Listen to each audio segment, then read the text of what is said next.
Welcome to the Romantasy Library.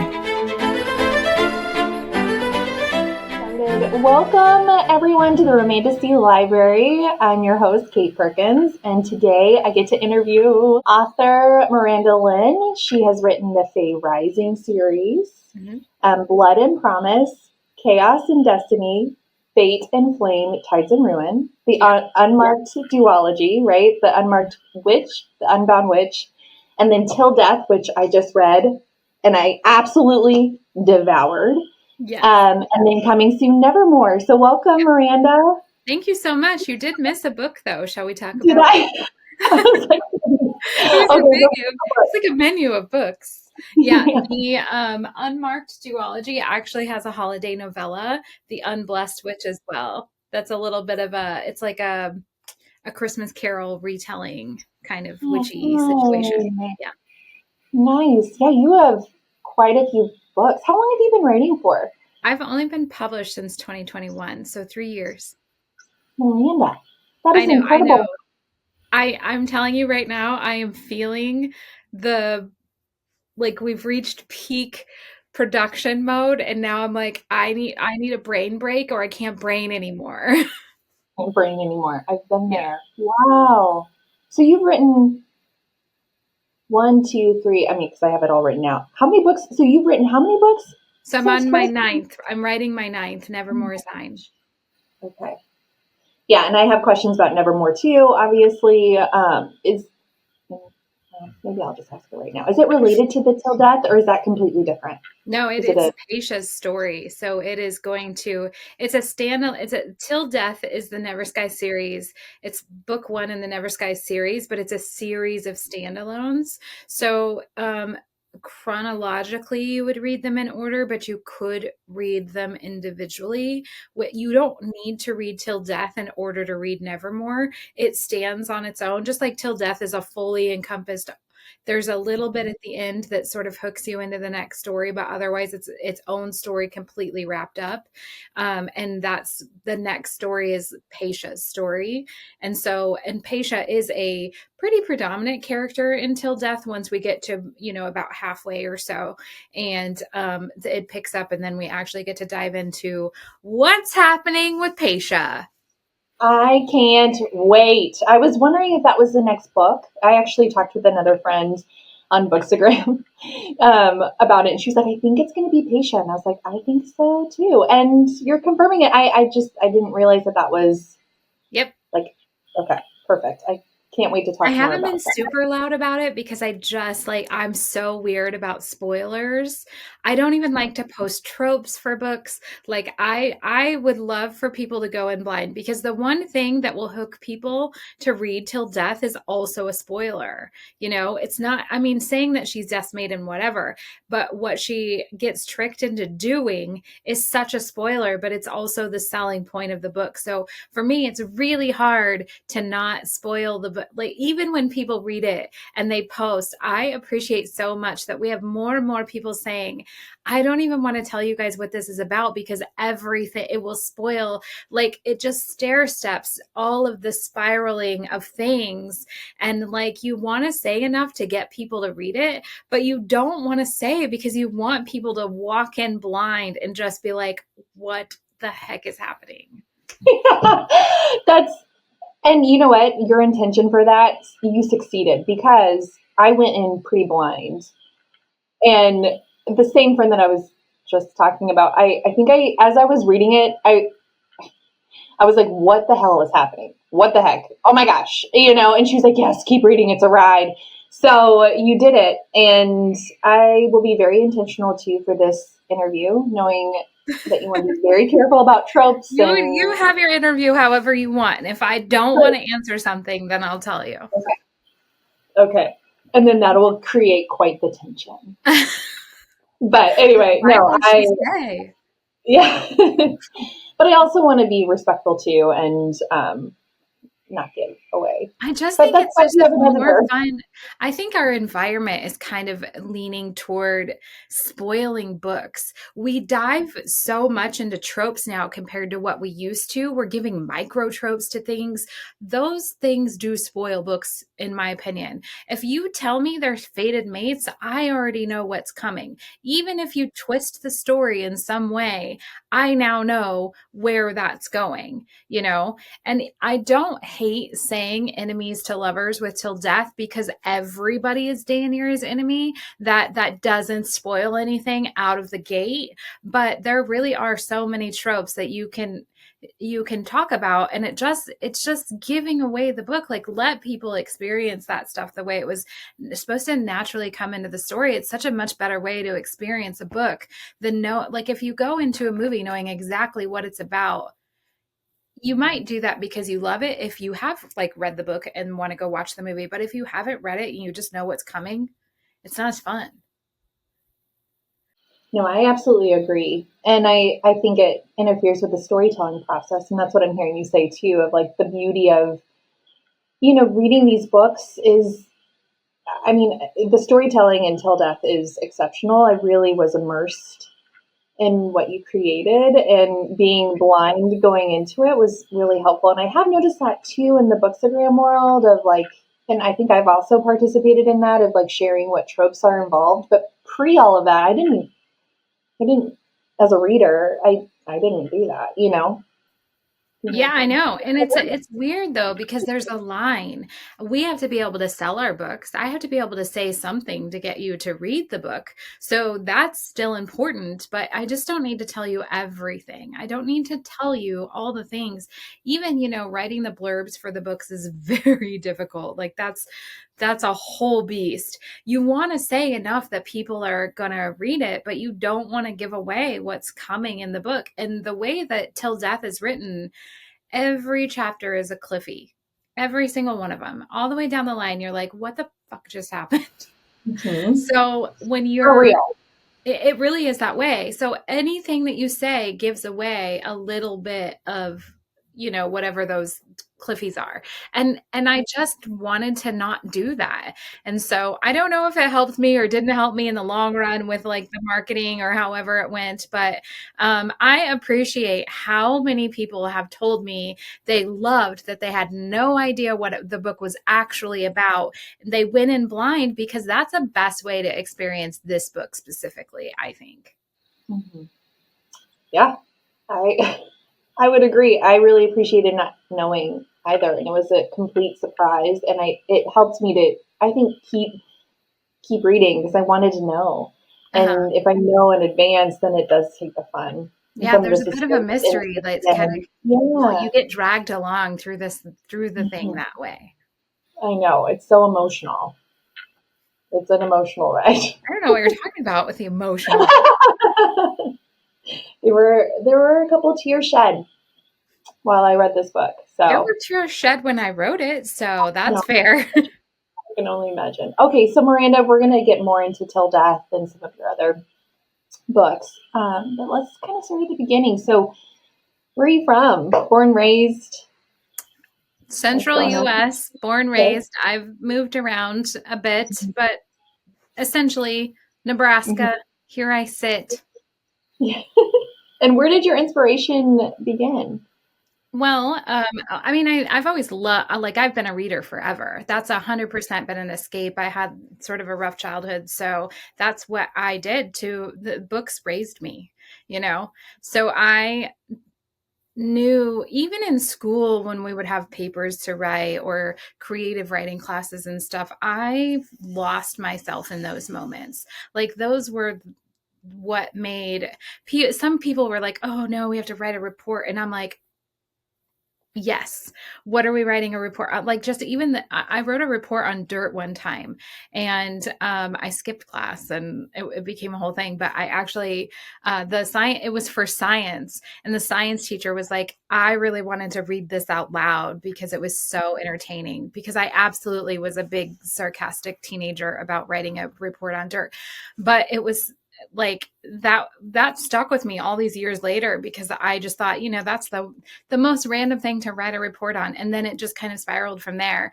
He said, you need to be doing this creative writing class. And then, so I did that. And then it led into doing, journalism and that kind of stuff. And it was just a path that started with a report on dirt. I love that. I was going to ask if that was a story shared in your bio about the science teacher. Yeah, so that's the one. Yes, I was going to ask you to share that with the listeners. That was it. That was the Wow. And so it sounds like your love for reading began at a pretty young age. Very young. And I have the worst memory on the planet. I can't remember things. That's why I'm a super heavy plotter. So I couldn't tell you what I read when I was a kid. Like, I don't remember. Every single thing I could devour, I did. And mostly within like a fantasy, magical, take me out of this world and put me in a different one kind of thing. So this is my home. This is my happy place. Yeah. And I can imagine then you were a very imaginative child, very creative. And I mean, that's the reason why I read too now as an adult. I'm reading pretty much romantasy, fantasy romance, straight up fantasy for the most part, to escape and to find myself in different worlds. And it's so immersive, and it's a way to set aside what you've got going on in the real world. And I just like to break the rules. We live in a society that has really strict rules, and give me a little bit of magic and let me know that there are like other things that we can love and other places to explore and different things to be cautious of in different worlds. And like, that's what I love. I like to break the rules. Yeah. I'm picking up on that, especially with that story with your science teacher. And as a teenager, I can imagine you were pretty feisty, snarky, sassy. A little bit. Yep. A little bit. Yeah. So it sounds like that teacher really saw you, saw your talent, saw your gifts, the science teacher, right? And was I'm sure he has no idea. Truly. I couldn't even tell you. I don't remember his name. Like, that's how terrible my memory is. That has nothing to do with it, anything relevant. But it was just that one moment in your life that like redirects your path, And so he then connected me to a teacher whose name I do remember, Miss Walker, and she just sort of walked me through the rest of my, school years. Like, this is what we're going to do. And she created a creative writing after school program, and we did that. And like, she was amazing, and she's the like the true reason that I really dove into the ability to create stories and not just read them.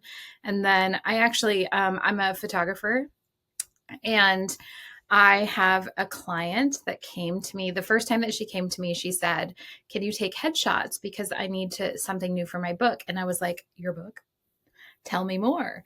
And she was like, "Yeah, I'm an author, and I write dystopian or not fantasy, but she had a dystopian series out." And I was like, "Absolutely, I can do that." So then we had the session. It was really great. She was wonderful. And then I came home and I immediately just like poured through her books. I read every single book that she had written. And I thought, man, this woman from Nebraska could write these books. I could write a book. I'm pretty sure I could write a book. And that was December 19th, 2019. And then so that day I sat down and I wrote the entire plot for Fae Rising, which is the first 3 books. And I wrote those books, all 3 of them, through April 2020. Like, starting from December 19th to April 2020, I wrote an entire series. And I didn't know I was going to publish it. I was just writing it to see if I could write it. And then I sent them to her and I was like, "Here's where I'm at. Go ahead." And she was like, what? You are publishing these? Are you kidding me? And then so she started sort of walking me through the process of what we need to do. And we broke the books up. The first book, because Fae Rising follows 2 storylines, and they don't come together until the end of book 2. And you think that they're going to be just because of what we read and how we read it, we assume that because it's a man and a woman, they're the love interest for each other, and they're not. They each get their own romances. So, but the first book just sort of kicks off the story, and then we grow through the second and the third. That's all part of stuff that I didn't write that book for anybody to read it. I didn't know the rules of writing the books. I just wrote the book that I wanted to read, and that's where that story went. And it became like, if you cried until death, I'm telling you, I sobbed through the end of the Fate and Flame. And like, that book will always sit so deep in my soul because of that, because it taught me how to break people. So, then I spent 2020 essentially, like the latter half when all the world was shut down. I had just like finished writing these books, and so I thought, well, let's like start looking into editors, and just kind of I found a woman that did covers, and she had this set of 3 covers that were just perfect for this series. So I reached out to her, and by the end of 2020, I had 3 books ready to publish that I did not see that coming. And then, so I published the first one. So Blood and Promise came out January 4th, 2021. And then we just flew through them. And while these 3 were publishing, I was writing the Siren book, which is Tides in Ruin. This is the naked cover to this book, this mermaid one. She's a siren. So I wrote that. And then I just knew, like, I really want to write witches. It was just pulling me and pulling me. So that's where I transitioned over here to Unmarked, Unbound, and Unblessed. And then I had this idea that I was going to write. Daenerys started as a genie, not Destiny. Really? Yes. Oh my God, that's incredible. Miranda, first of all, I don't want to interrupt because I'm like so fascinated with everything that you're saying, but good God, this is an incredible story. You've had these like almost angels, I don't know, whatever, in your life pointing you to keep following your dreams and your passion. And it sounds like it started early on with that science teacher, and then to Mrs. Walker, and then your client. That is so incredible. And that you were able to, 100%.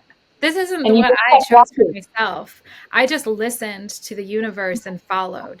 And I just said, all right, this is clearly what I need to be doing. So that's what we're doing. I have goosebumps. And I am a crier, and I feel like I'm going to cry. I love hearing people's stories of how they are able to, how they follow their passion and they have the courage to do so. And you did that. And then, of course, during COVID, everything was shut down. Yeah. And that timing sounds pretty impeccable. It is amazing because I started that December of 2019, not knowing what was coming. And I had to shut down my photography business, and I had to, just like the rest of the world, just pause. And I had already built this thing that I didn't even know that I was going to need. It was just like the most incredible divine thing that carried me. That's really inspirational. I think that's amazing. Was that your full-time job, being a photographer then, or what? Yeah. Photography is very full-time. It's a balance for me right now. We're getting to the point where I'm going to have to start kind of pulling back on it a little bit. I already book like 6 months in advance for sessions because I am fairly well known here where I'm at.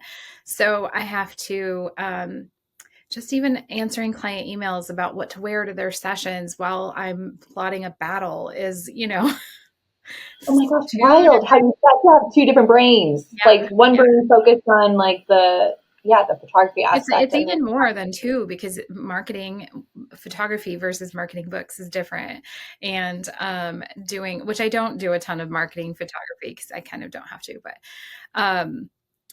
the business brain versus the production brain, in both ways, like both jobs are very creative, and sometimes just that can be draining, but sometimes they sort of feed off of each other. And it's like when I need to switch just a little bit to take a breath and go in a different direction, then they both allow me to escape one to do the other. And they sort of like, they work together even when you think that they won't. Yeah, no, I love that. I think that a little different. I'm a therapist for my day job, and I'm starting this passion project of talking with all my favorite authors. And it's nice having to be like different identities, I guess, to really pour myself Mhm. into. But you are, I mean, writing, it feels like this is a huge part of who you are. But I can imagine photography has been that for you too. So It really a little has. different, but I can understand what you're saying. Mhm. Hey yo! Time for an ad. My friend Bree is the proud owner of Miles on Paper.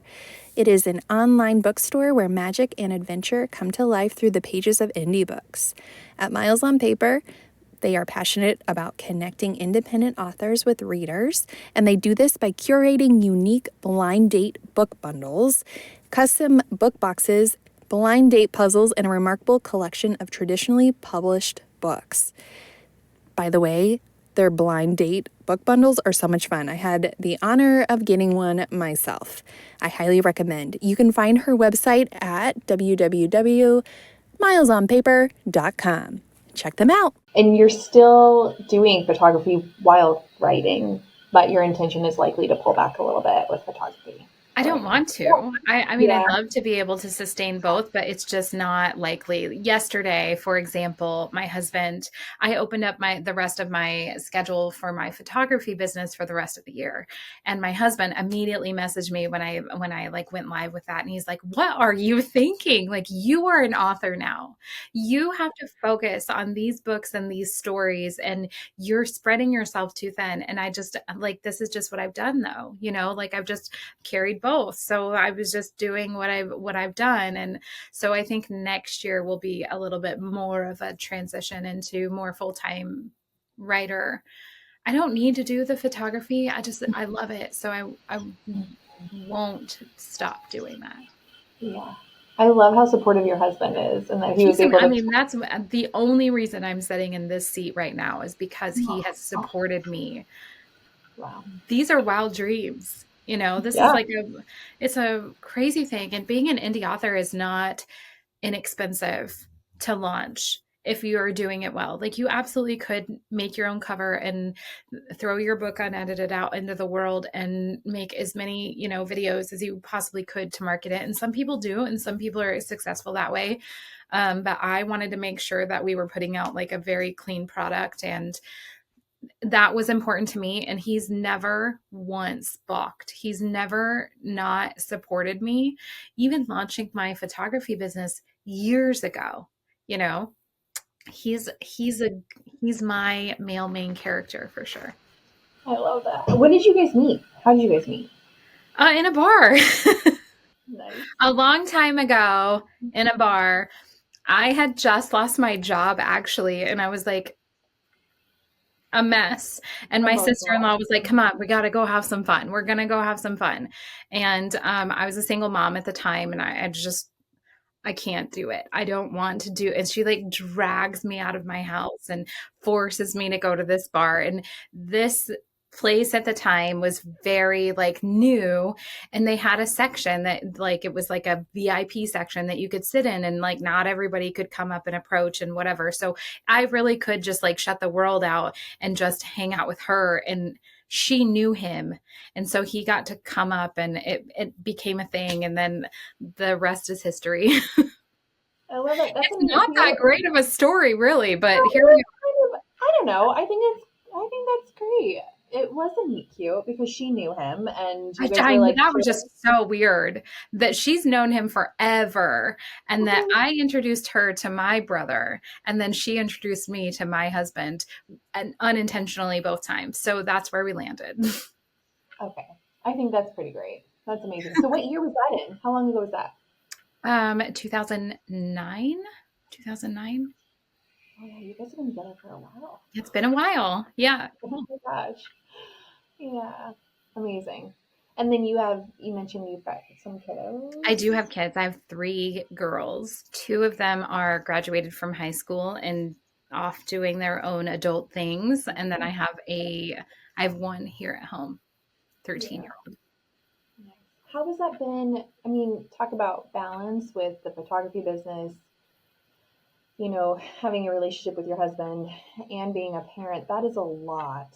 So, I was just talking about this yesterday, there is no balance. There is no right exact thing. Actually, it was with a client that came in for her. We had a newborn session.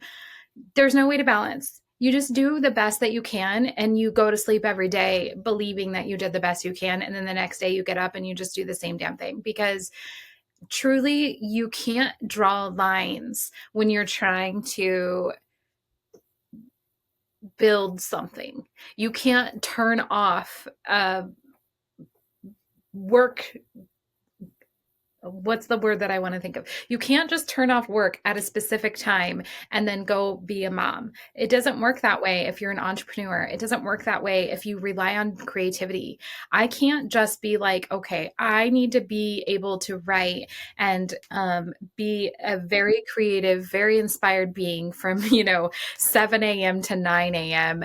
every single day. I would love if that's the way it worked, but that is not the way it works. And you have to be surrounded by people that understand that and support that. And they want you to succeed as much as you want to succeed. Because if you do not have that, I imagine that you'll spend a lot more time looking for the balance. Yeah. I did meet with another writer and she talked about, she's got 2 young kiddos too, and like how she's, just trying to fit in writing when she can, but she does have like word count goals every day. She wants to write every day, but it's fitting it within her schedule too and trying to make it work where she can. And I mean, the same. I try to write 2,500 words a day, every single day, if I can. And I also do give myself grace now. I used to not, but I accept that that's just not going to happen some days. Some days the characters aren't going to be speaking, or I've got to get an oil change, or I need to buy groceries. I do try to cook dinner as often as I can for my family. So that it takes away. I shoot at almost every single night. So just kind of between all the things, it's a really weird scheduled thing, but I don't watch TV. I hardly read books anymore, which makes me sad, but I do read when I need to because sometimes my brain needs it. Um, I work a lot, but I like it. That's a difference. It does bring me joy. It makes me happy to sit beside my husband while he's just relaxing after work and I am working but still there with him. Like that's fine for us. That is still a balance. There are times when he will say, okay, listen, we need to like talk about spending some actual time together. And then we do. I always do try to be open to those conversations, but for me personally, I know that I will not get ahead if I'm trying to just turn off work at 5 p.m. gosh, I'm definitely relating to a lot of what you're saying. A lot of like what you're saying is really resonating, even in our family dynamic too. I was just having a conversation with my husband about it last night, and it's been a balance. I mean, I've never done a podcast before, and he's always known me to do therapy during the day, and then I come home and I turn it off. But with this and I don't know, the Books of Green World or whatever, but like it is hard to find that balance, It's because especially it doesn't exist. There is no it does. balance. You just get up and do the things and then go on about you do the best you can. That's what the balance is. The best you can. And then it also sounds like too being open to having those hard conversations with the people that you love, and maybe it doesn't feel hard, but being open to like, okay, I guess I need to pull back and be present here, and spend some time with your husband or whatever. But overall, it sounds like, oh my gosh, you guys have really made it work for your family though. Like, I also try not to shut my door this is my library, but it's also my office. And gorgeous. I want my kids to be able to come in, and it doesn't matter what I'm doing. I am here for you. And that open door kind of policy makes it so maybe I am in here working at 9 o'clock at night, but the door is open just like it was at 3 o'clock. And I pick up my daughter every day from school and we have, I cook dinner, and I do still have those times where I force myself to be present. And it's not always easy, for sure. There are days when it feels like I am just one person, and I like the marketing and the writing and the plotting and all the things all the time. It's overwhelming, but I'm not the only person doing it, and other people are doing it too, and they're fine. So I'm going to be fine too. And that's where I go. Miranda, you are like such a, I don't know, I hate this phrase, but boss babe. Like, good God. I am a boss babe. You are a boss babe. Like, you are the poster child for that. Thank you. Yeah, that's incredible. You've been talking about being a plotter as well. Can you share a little bit more about what that looks like? Oh my gosh, yeah, I can, but it's embarrassing. Why is it embarrassing? It's a lot. It really is a lot. So I actually write my book almost in full before I write my book in my plotting. My plotting is because I have a terrible memory. I think I have a lot of I need some therapy for childhood trauma that makes me block out shit. But yeah.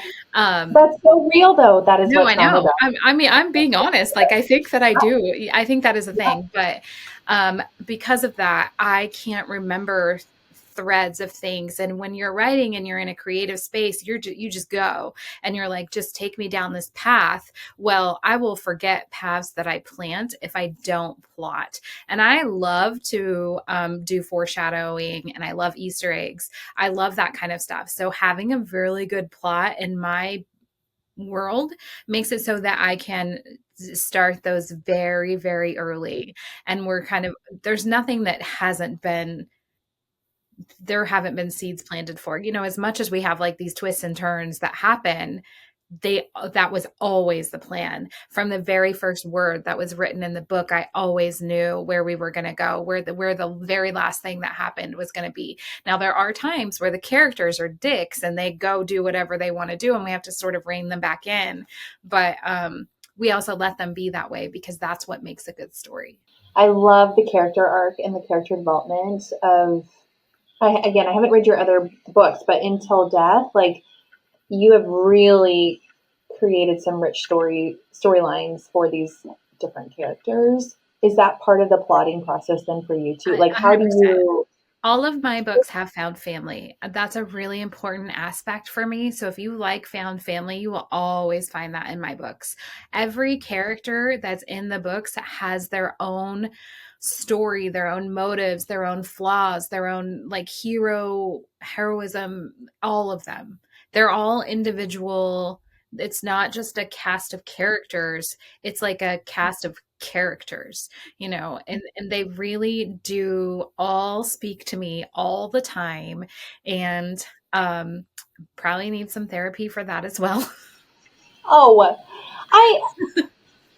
But that's sort of how that happens. So everybody needs to have a motive. The thing is, so Paisha, for example, I didn't know a lot about her character. I knew that she was going to be, we have a slow burn, kind of two enemies to lovers stories in this book. We have the main, and we have the friendship burn between Paisha and Deianira. And that, just in a standalone, that's so rare to have both. And for me, I knew Paisha was not going to trust people. And I didn't know why. I didn't know what was going to be so tough for her. And I still am learning. Like, as I'm working on Paisha's book, I'm still learning why she is the way she is. But I'd heard this song called Dancing with My Ghost, or it's something like that. And I was like, oh my God, because I knew she was a dancer. It then occurred to me that she lost somebody that she loved with her whole soul. And that's why, like, it's not the only why, but that's a good portion of the why for her hatred for Deianira. And then it just kind of like that spiraled into Paisha's book from one song. That is so powerful. Yeah, I was going to say, again, these characters are so well developed, and it sounds like that's been an intention of yours, and you've definitely fulfilled that. That goal was met. And I love reading about characters who have these backstories, and I love being able to better understand their motives, why they do what they do, learning more about like their woundedness, their trauma history. I mean, obviously I'm a therapist, but it's fascinating to me, and it helps. I think it helps the story and the plot, and it helps me to feel more immersed, because I have, I'm more invested.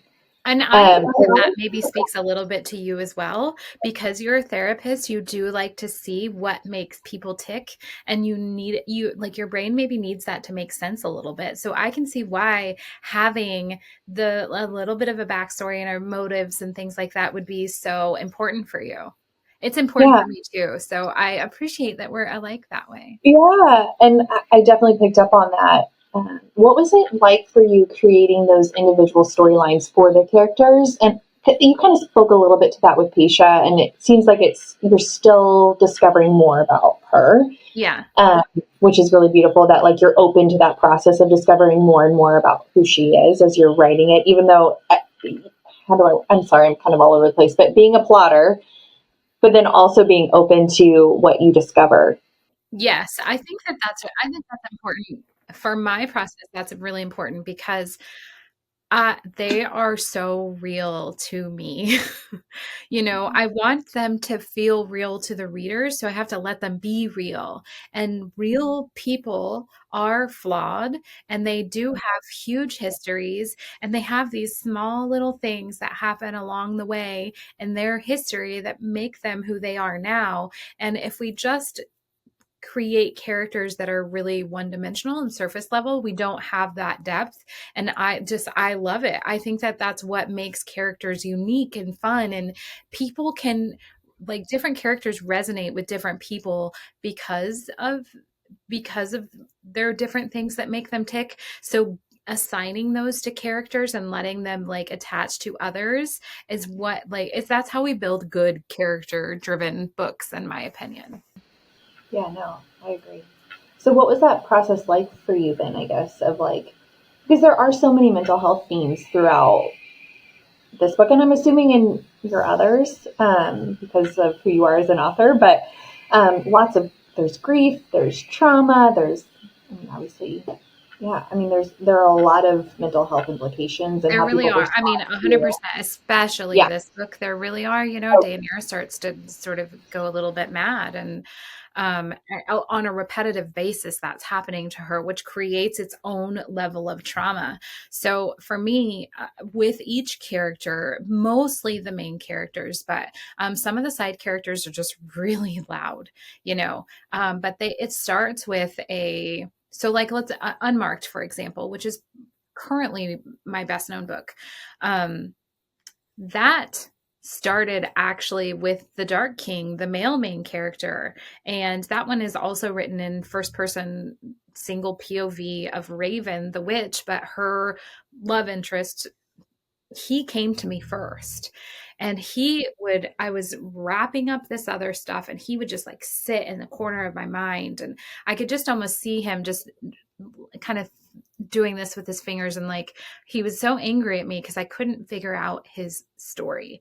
I couldn't figure out what he was trying to show me, and I basically figured him out in order to figure out Raven, who was the female main character. Like, what was his issue and who would have been amazing for him as a partner, and that's how she developed, and she became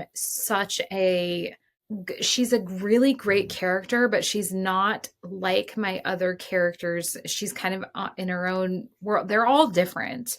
But Raven is not like, she's very compassionate. She does try to give people the benefit of the doubt. She does try to, like, she believes in the good of the world, where a lot of my other characters are like, this world is complete shit and everything's broken. And why would we believe in the good of the world when there is none? And that's not how Raven is. Even in a very broken world, she still like believes in the good of people, and I think that that's what he needed, and that's how she was built. And that it's like, what kind of character would be the best for this storyline? That's how they're built. It's not like I just get this character that comes to my brain and says, I am an assassin and I want you to tell my story. It's so much more. Like, Deianira, like I said, was a genie. And but I knew the twist that happens where she accidentally she gets tricked into marrying the wrong man. I knew that from when she was a genie before. And then I was concerned about cultural appropriation. And I do believe that there are other people that are able to, that can really dive into the lores of their own cultures far better than I can. So I just wanted to take it and twist it and turn it into something that I felt comfortable, like a story that I felt comfortable. And the further I went with Deianira to veer from that, the darker and darker we went until she was like, this is the story. This is where we're gonna go. And that's what happened with her. She was a genie until she wasn't, and then she was everything she was meant to be. Wow. These characters are very real for you, you know, They and really are. no, I think, especially as you're talking, that creative process of really listening to the characters too and discovering them and figuring out more of who they are. You know, Yeah. that sounds so immersive. How do you ever feel like it's hard to separate from that? Like when earlier when we were talking about balance and how hard that there is no balance, you know, does it ever feel difficult to separate from your story so that you can be present? Like I would you know, say when you're actively writing. toward the end of them, I always write faster the last part of the book. There it's just like so compounding, and there everything has kind of come to fruition, and we're now ready for the conclusion. And in those moments, sometimes it is really hard for me to like shut it down, but it's also my favorite place to write. It's just where everything comes to a head, and I've been waiting for this moment. We've been building and building and building, and so yes, but also at that time, typically my family knows that I'm getting to the end of the book, and I've really got to focus, because this, you have to tie up all the little strings. You can't forget things along the way. So for me, those moments are kind of hard to pull myself away from. But again, fortunately, my family they understand it. They support it. Um, because I don't shut the door, you know. I mean, sometimes I do physically shut the door, but I don't shut the door. Like, they are welcome to come in. I never tell them like, okay, go away. Or I do try to be present. I'm not perfect, 100%. Like, I can tell sometimes my kids come in and I'm a little bit more short with them because I'm trying to stay in this creative space. But for the most part, like, the only reason this happens is because they support me. Yeah, that's really beautiful.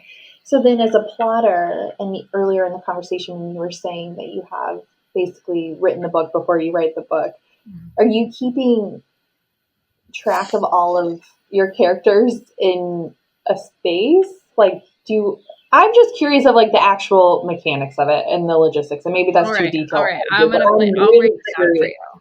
Okay. So what I do is I use Scrivener to write, and I will go in and I'll chapter one it, and then I will tell myself chapter one in a, like, sometimes I talk to myself when I'm writing even. So and I will say things like, oh, we need to take her to this place, or, you know, like, I'm talking to myself because that's just because I need therapy. So then as I go and I start like kind of digging into that, so I'm telling myself the story, the very first one. So like chapter one, I have maybe 300 words written to just tell me what happens in chapter one. Then I do chapter two. Sometimes I don't even break up like which chapter I'm on, because I just am going, and then I have to go in and like break it up so that I know this is chapter three. Chapter three's word count goal is, 2,500 words. And sometimes I just go and I'm telling myself the story, and then I'll go back and, oh, I needed to remember to put in this piece. So I go back to chapter one and add that note. So then when it's all done, I have this really well compiled story, and then I can go in and I have chapter one plus any of the little seeds that I had planted. And then that's where it goes. Brilliant. I spoke with A.K. Mulford recently too, and they shared another process called crocheting. And like, besides like a plotter, pantser, they said that there's another way to describe it too, as a crocheter, where you have certain scenes in your mind that you like write out and then you connect them almost like Mhm. you're like weaving it together with other scenes. I It's know just so several interesting authors that write hearing, that way. yeah, hearing all of these different ways of writing, I think is fascinating. The actual like mechanics of it. I think it's really interesting. How did you discover that that was your process? Did it just happen naturally? With my first series, I used to do this not in Scrivener. I actually did it on note cards, and I have all my note card stack for Fae Rising is like this big. It's all the chapters, the word count goal, who's going to be present, what we're doing every like along the way, the whole stack of them. It started just because when I very first started writing, I think I wrote like the first I had 10 pages of writing that told me the story of Fae Rising, like the whole thing. And then I realized that as I started writing, that it wasn't detailed enough for me to follow as well. Like I could make stuff up as I went, but then I would forget that, oh, I thought about that, and it would just leave me. So then I would start keeping, as I was writing, I would keep notes on the side of, oh, don't forget that you planted this seed and that you have to come back and address it. And then to me, that felt like a backward way to do it, because then I have to go flesh that out later. And then I have to, like I'd have to follow those later, where I could plan it ahead of time and then put those in as I was going before I ever started writing. And so I typically know the entire plot of the book before I ever write the first line. I mean, it's a lot to keep track of, and I think It that is a is, lot.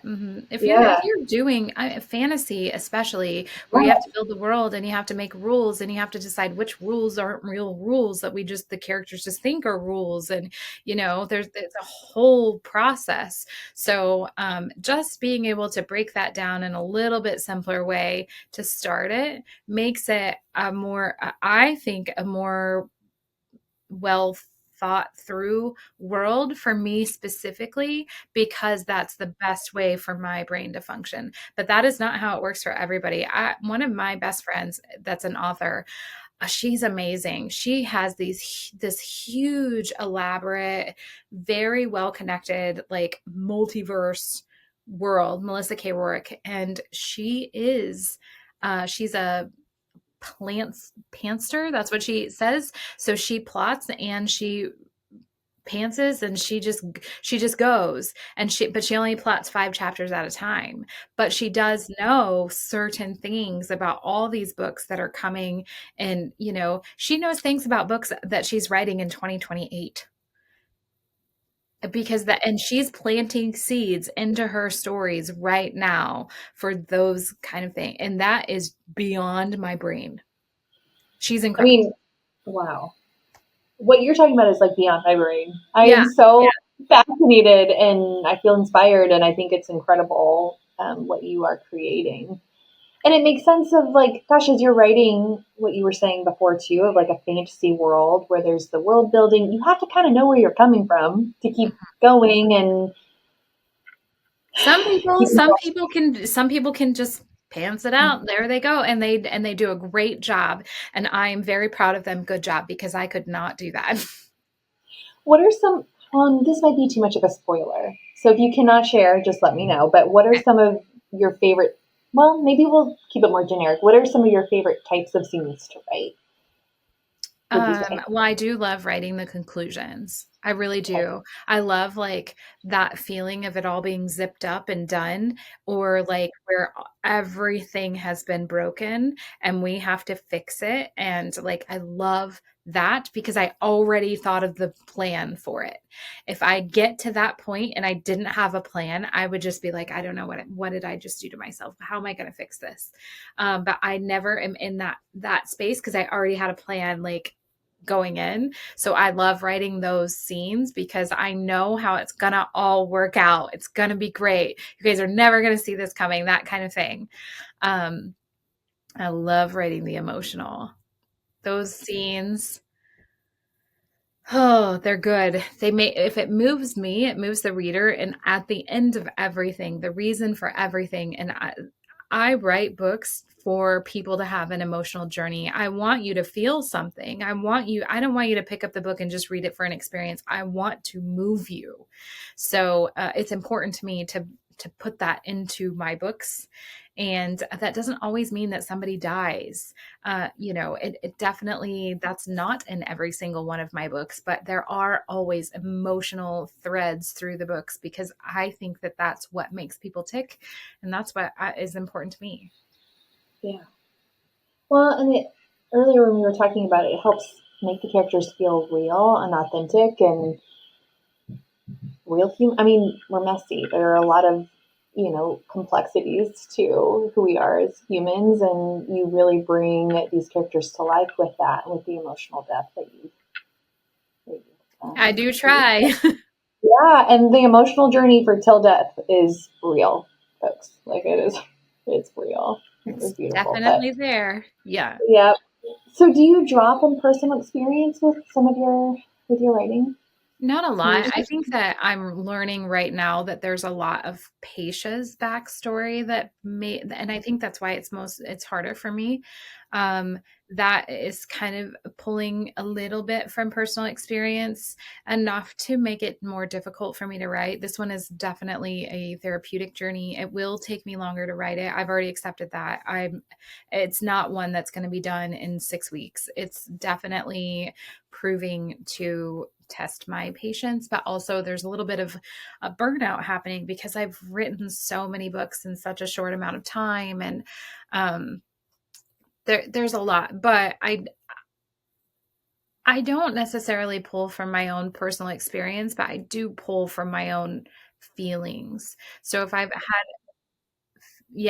had things that I've experienced that I like to try to replicate those emotions. Mm-hmm. Yeah, because it helps make it feel real and authentic. Are there any characters that you kind of just answered it, but like resonate with you more? And maybe Paisha is one of the characters that I think all of them do. In some capacity, from the bad guy to the good guy, I always say that everybody's villain is somebody else's hero, and the villain is the hero of their own story, and they have their own, like a good villain isn't a bad guy just to be a bad guy. They have a reason why they are doing what they're doing, and that's a theme in all of my books. All of my villains they're their own hero, and so there's an argument for all of their motives as well. And I like that. So to me, sometimes it's the villain that I resonate with because I get that, they're just trying to be their own hero also. But really all of my characters come from somewhere. All of them are Some of them are a little bit more like me in different ways. So Thea, for example, I think Thea is also compassionate, and I think that Thea is an optimistic person. And I have that in me, but I also have Deianira in me who is not those things. Because like I'm complex just like other people are. And I think that when Deianira is most broken, I feel myself in that moment. And then when Thea is the most excitable, I'm also in that moment. So it's really hard to say, oh, that's that one. That one's me, because I really think that it's a kind of a mixture, a melting pot of all the things. Yeah. Well, and that in the therapy world, there's a process called IFS, internal family systems, and the premise behind it is that we all have parts to us, and different parts have different woundedness and different needs and different motivations, and they can take over at certain time, whatever. And so it makes sense to me that when certain characters are in their different parts, whether it's like Deianira when she's in some of that woundedness, that might connect with a different part of you, if that makes sense. It's kind of what I'm hearing a little bit of, like, as humans, we're all so complex and we've got these different parts, and they can come out and we can resonate with different characters and their parts. Like there's a lot of complexity there.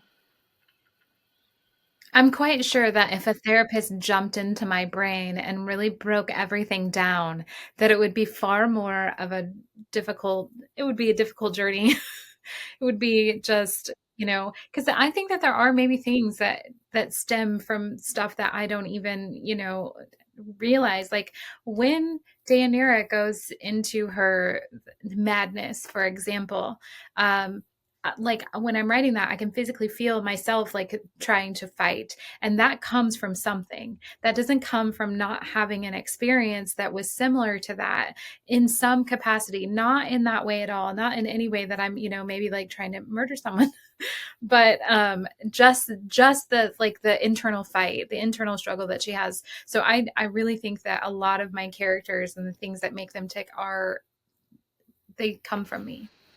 Yeah, I think that makes sense. And earlier when you were saying that I think everybody can make use of therapy, truly. Yeah, And seriously, yeah. seriously, we all have blind Yeah. spots. And any scenes that were like hard to write?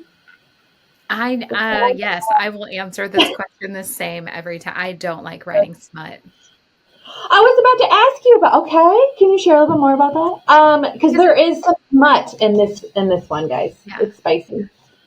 It's like it's minimal, but it's there. It's there enough to hit that for the readers that need it, and it's subtle enough that if it's not your thing, it's very easy to just skim right past it and keep going. It's a full story without needing that. That's just like the cherry on top, which is how all of my books are 100%. Like there is spice in my books, but there is so much story and so much character, and it's far more than that.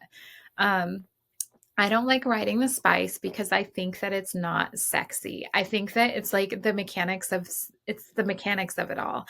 I do try to write things that are not always vanilla, I just because it gets so repetitive. But so in Unmarked Witch, there's an icicle that gets used for things. In Unblessed, there's a sleigh ride.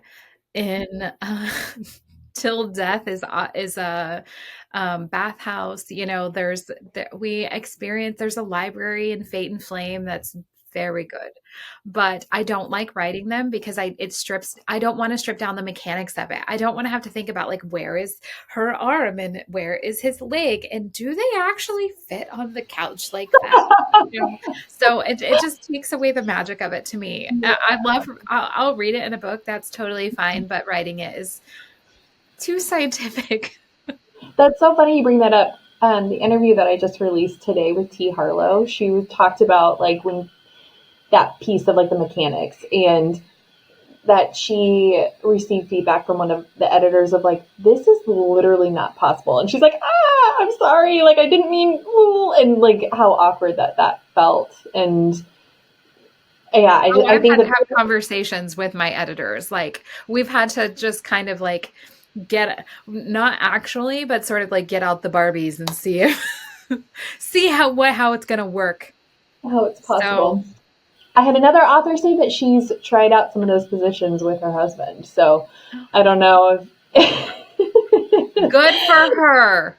One of the things that we sort of get picked at for pacing, right?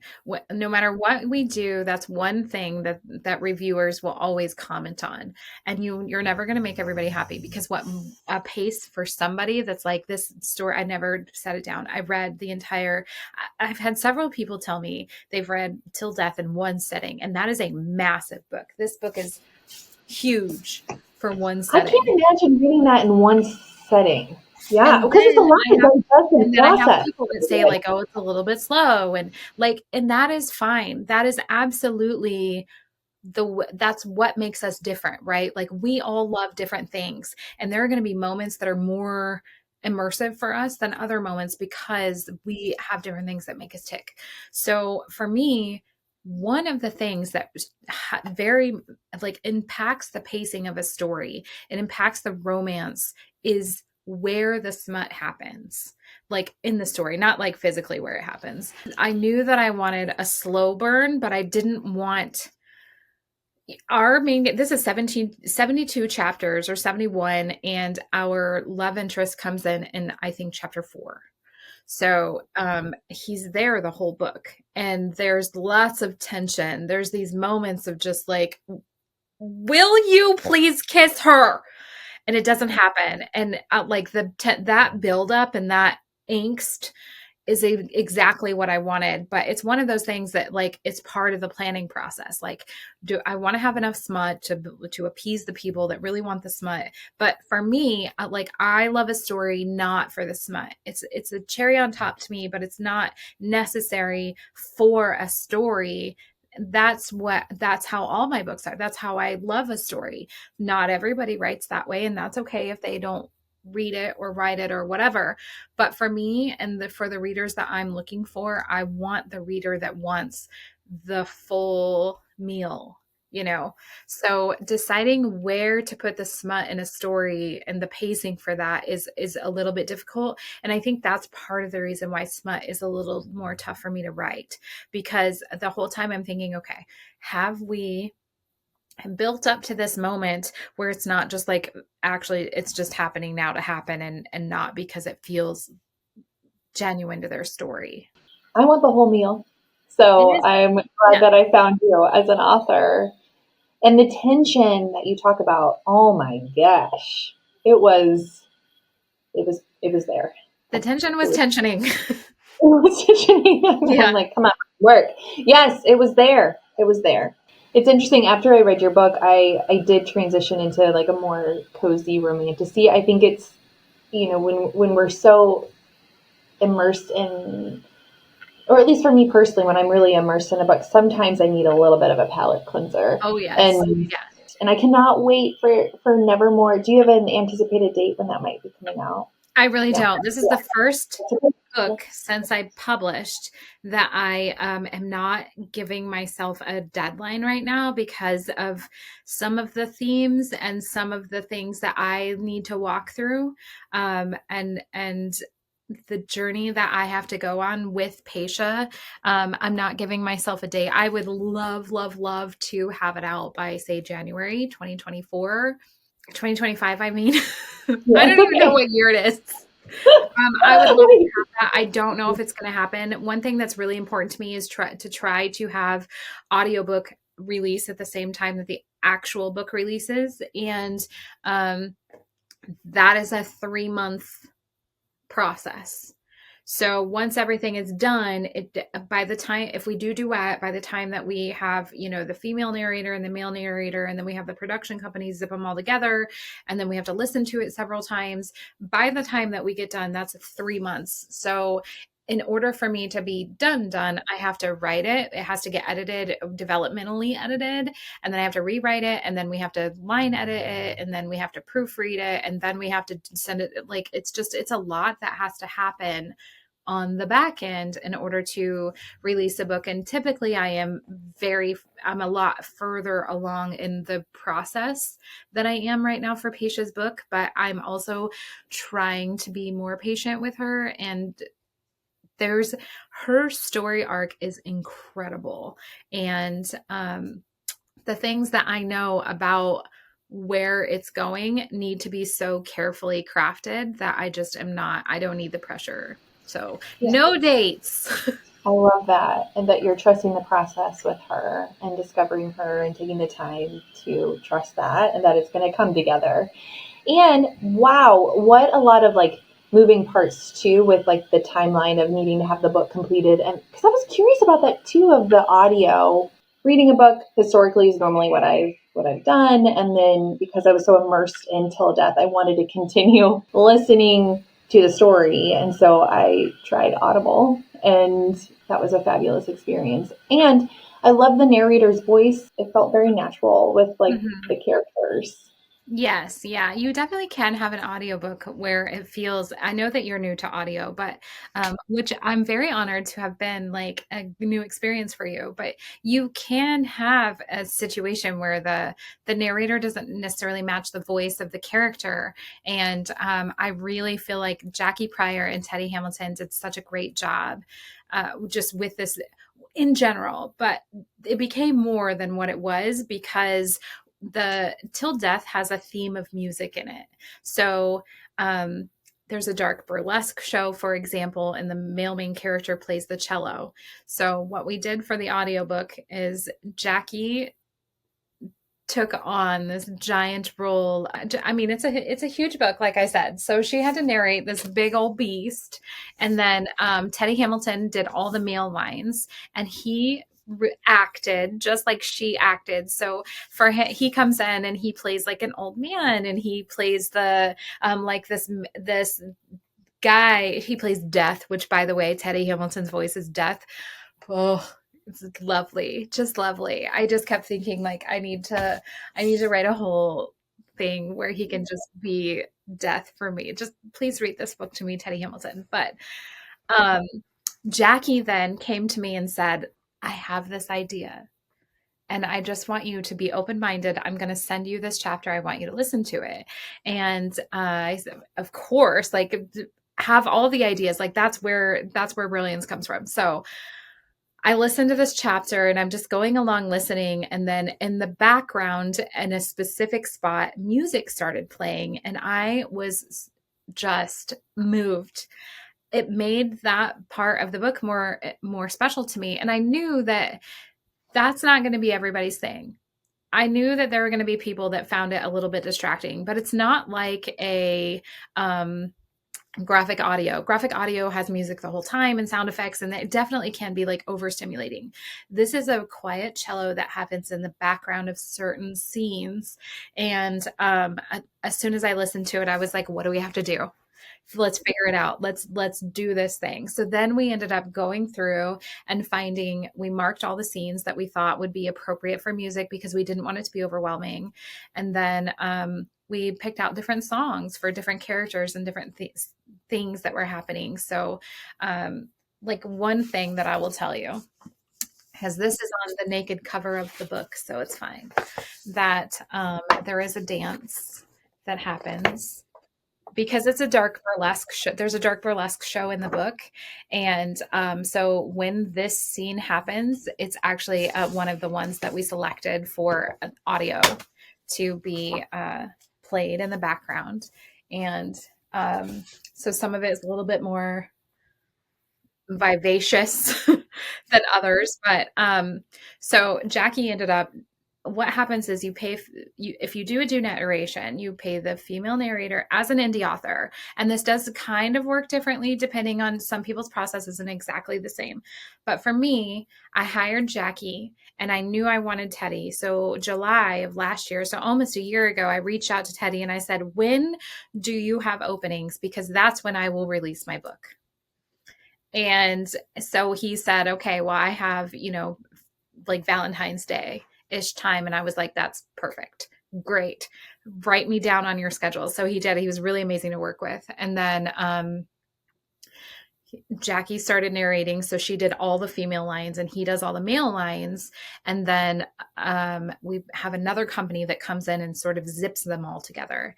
And then Jackie took that whole thing. So after we've proofed it, her lines, proofed his lines, proofed them all together, she took the whole thing and then put the music in the background. So it actually became a 3-step process that did make it take a slightly longer, but the reaction that we have gotten from doing an audiobook this way has been absolutely incredible. It's like the best decision. Thank God for Jackie, because it made so much sense for this book of all books, just because of the music that's themed through the whole thing. Yeah, no, it really helped it come together so nicely. And I think earlier I was saying it. Seriously, my mind is blown because the gentle cello, like, it makes sense that you guys went with the cello. Yeah, because of one of the characters that he plays the cello, and then that scene that you were talking about I love that scene in the book. There's another scene that has music that I love a little bit more that I can't spoil, but hearing that scene with music and listening to it without the music, it was just both very good, but the one will just break you. It will absolutely just, it's so good. It's so good. And they really did a beautiful job acting. I think earlier you were saying that, I don't remember their names, the voice actors. I mean, Teddy and Hamilton. So Teddy and Jackie. And they Jackie at one point she messaged me and she's like, I need you to know that I had to step away because I have to take a walk. Like those tears that you hear are real.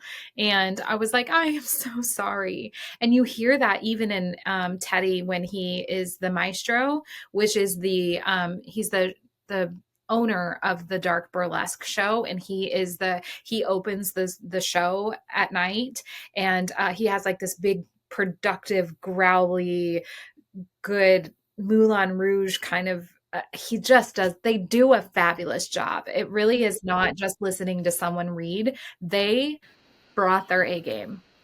They really embodied these characters. Yeah. Like, and I loved hearing the differences in the sound, their tone of voice. I mean, they were truly acting. And Yeah, they anyway, were. They absolutely were. It was a fabulous first experience with Audible. So Good. Now you're ruined because that I was know I'm going to be comparing all of these other books with this. So, and are you planning on doing a similar process then for your future books? I think so. It just, it all just depends on how it all comes down, because it is fairly expensive to do a duet narration. You do have to pay them individually, but then it's almost double the price to pay the company to come in and put it all together. So just with that alone, it becomes like, okay, we have to make a decision. But the audiobook is listen, audio is 30% of my readers. And I mean, it's such an impactful part of sales in general. To me, audiobook listeners are pivotal. Like, I think that if we are not catering to that audience, we're doing ourselves a disservice because of the rapid growth of that industry. And the ability to just put my books into more readers' hands, why would I not do that? It would take I can't say that I will always release on the same day would be the thing. Like there may come a time when the audio has to come later because I need to get the book out, which may be the case with Patience. I don't know.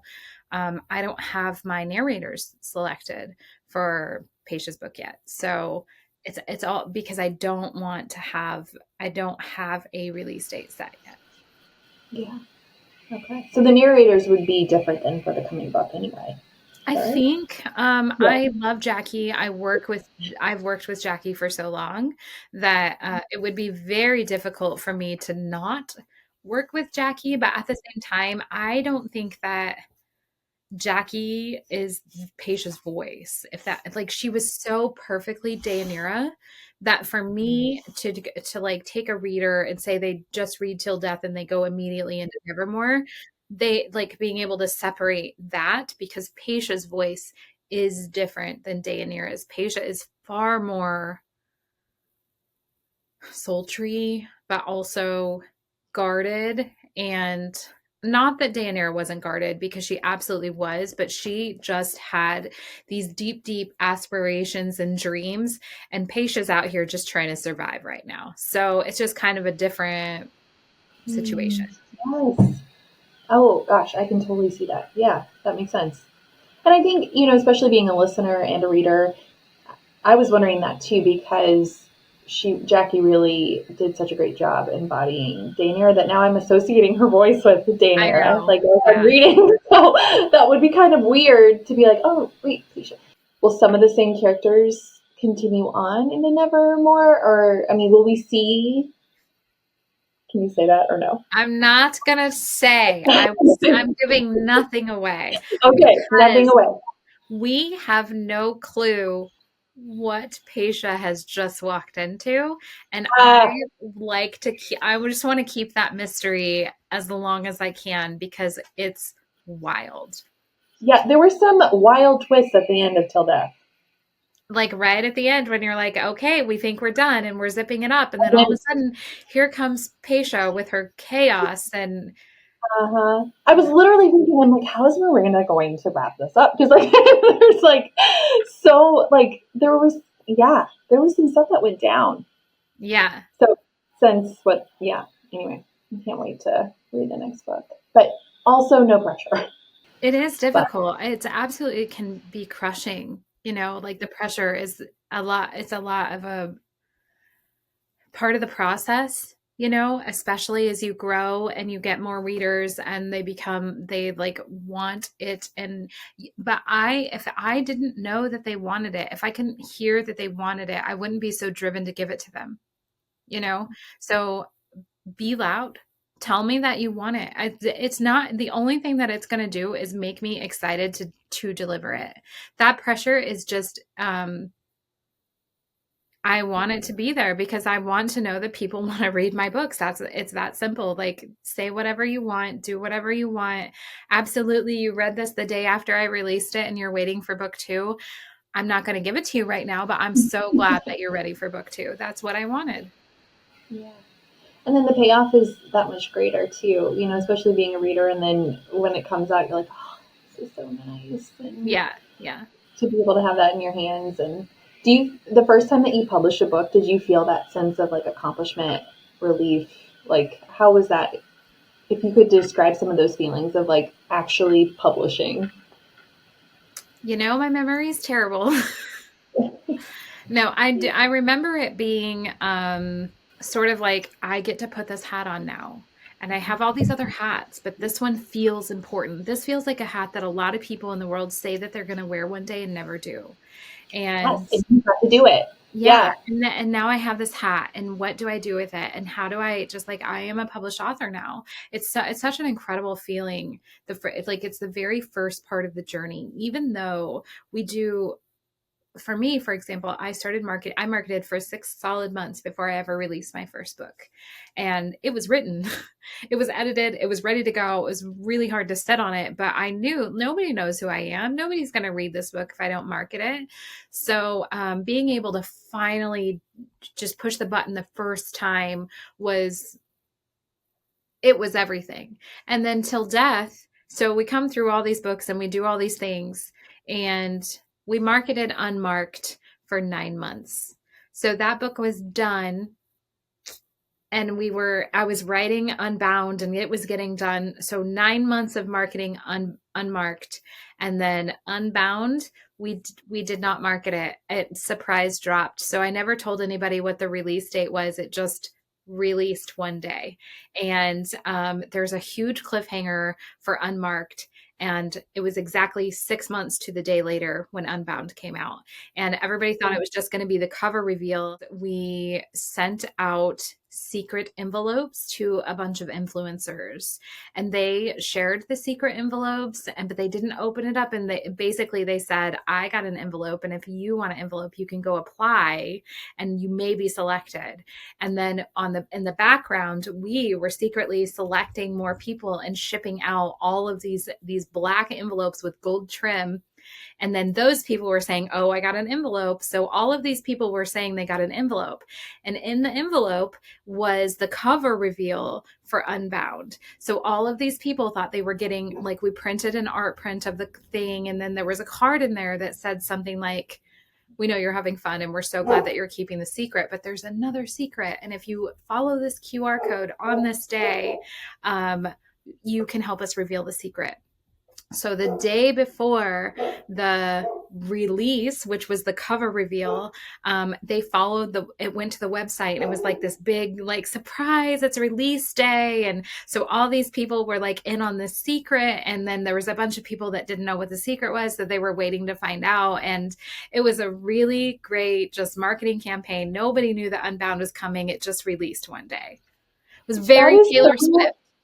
What? That's fabulous. That's brilliant. And I mean, earlier you were talking about like, I mean, that marketing component is huge for indie authors. It I mean, is, that yeah. really you guys, and that was a brilliant idea. Oh my gosh. That is fabulous. For Unmarked, we did Instagram games. So we played games for 9 months. We had people joining different covens, and then the covens all had their own like chat, and they were competing against each other. Like every other week, we released a challenge for them to play, and then they were winning points. And then there was a winning coven at the end right before release, and we built that one up too. We did something really unique. And then for Till Death, we did PR boxes, but we did 5 different, and nobody knew which theme they were going to get. So we had like the burlesque theme, the wedding theme, the time theme, the assassin theme. You know, we had all the things, and that was what we did different for Till Death. So I feel like part of that is just trying to be creative in a different way. I love these ideas. Did you come up with these? Yeah. Oh my gosh, Miranda. It was hard. It was definitely hard, Yeah. but it's all part of the game. It's all it's what we're doing. But that helps with engagement. Like, how cool would that be to receive an envelope, a black envelope with gold trim with the secret in it, but then you don't know that there's another secret in there, but if you follow the QR code when you're supposed to or whatever, then you can help share the secret. It was That's fun. It was very the whole thing. successfully executed. Yes, that's awesome.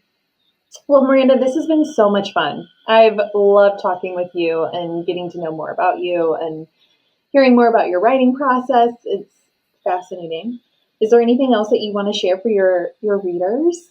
Anything that you want them to know? If you want to follow me, you can follow me on Instagram and on TikTok. I do have a Discord server. I'm also on Facebook. I don't do a ton on Facebook. I'm only one person, but it's there. And my most active spaces are Discord and Instagram. So you're welcome to come join the chaos. And in my Discord server, you do get first access. You get to see things before everybody else does. And it's kind of a way to be able to communicate directly with me. So come follow along. Here we go. So it's such a joy. This is so much fun. And I can't wait to see where this story goes, Keisha's story goes. And it's going to be wild. It's going to be amazing. So thank you so much for joining. Thank you for having me. It was really a great time. Hey everyone, thank you so much for listening to this interview with author Miranda Lyn. I left this interview feeling so inspired. She is a total badass and a boss babe. Both of those things, for sure. She has published 8 books, and she's working on her 9th, and I know we are all waiting with bated breath for that book to be released. I cannot wait. So thank you so much for supporting her and celebrating her, and also for supporting my podcast, focused on celebrating and promoting authors who write fanciful stories that make my heart sing. And there are many more episodes to come with amazing authors, as well as deep dives into various writing processes, general life conversations, some spicy spice, mental health discussions, favorite tropes, and many, many more tangents. If you're feeling generous, please feel free to leave a 5-star rating and review. Thank you so much for being here and helping to celebrate these amazing authors. Thanks so much.